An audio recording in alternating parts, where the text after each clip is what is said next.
আনহা, কি রে? এখানে বসে এতক্ষণ ধরে কি ভাবতেছিস?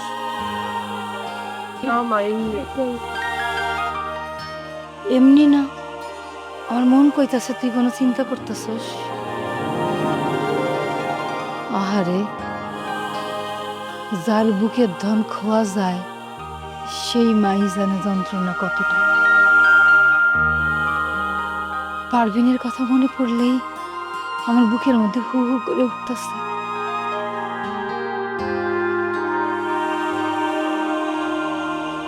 পারভিন ফোনে কাঁদতাছিল, কান্না শুনে আমার বুকের মধ্যে এমন হু হু কইরা উঠলো।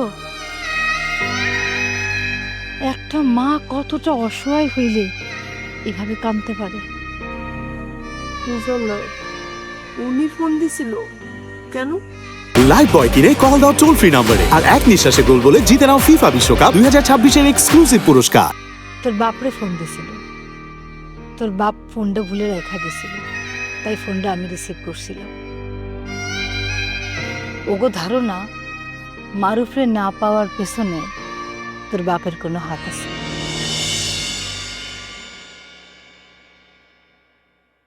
কি বলো, সবকিছুতে বাবার টানে কেন তারা? এইরকমই তো সারা জীবন দেখাইলাম, এই দেখুন স্বাভাবিক হইয়া গেছে। চিরশত্রু বইলা কথা। জানি না মা, নাই জানি মারুফ এখন কই আছে। তুই মারুফের জন্য এত চিন্তা করতেছিস কেন? আমি মা, তুমিও না, আমি মানুষ হিসাবে চিন্তা করতে পারি না? আচ্ছা মা, তোর একটা কথা জিগাই, মারুফের লোকে কি তোর কোনো যোগাযোগ আছিল? মানে ভাবসাপ আছিল?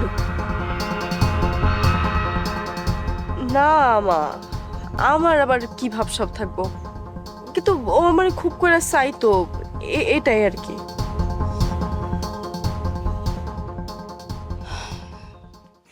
আমি কিন্তু কিছু বলি নাই, ও নিজেই কথা বলতে চাইতো আর পথে দাঁড়ায় থাকতো।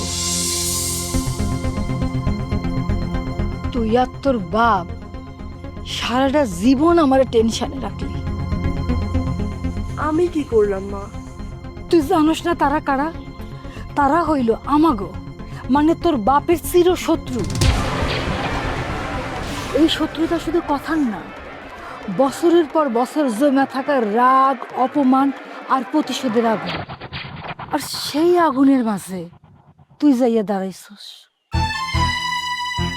আমি শুধু ভয় পাই, এই সম্পর্ক যদি বড় হইতো তাহলে দুইটা পরিবার, দুইটা গ্রাম, কেউ মানতো?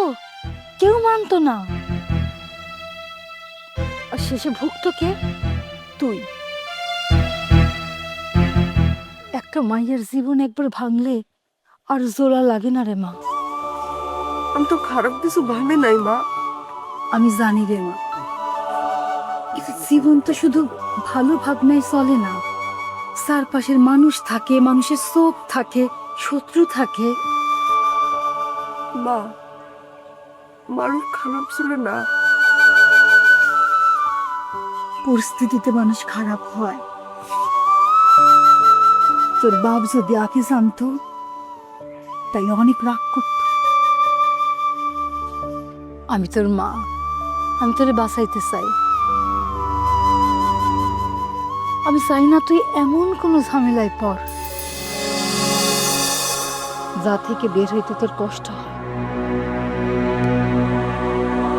এখন মারুফের নিখোঁজ নিয়া 2 গ্রামের লোক উত্তেজিত। এখন যদি কেউ তোরে ভুল বুঝে, কেউ তোর নাম জড়ায়, তখন কি হইব একবার ভাবছোস? এই সময় তোর খুব সাবধানে থাকা দরকার।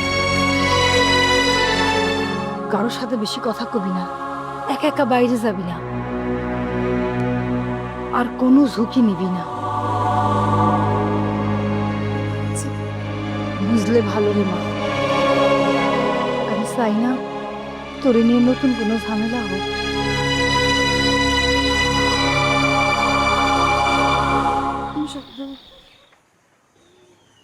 আচ্ছা, অন চল, ঘরে চল, খাবি। তুমি যাও, আচ্ছা আমি যাইতেছি তুই তাড়াতাড়ি আয়।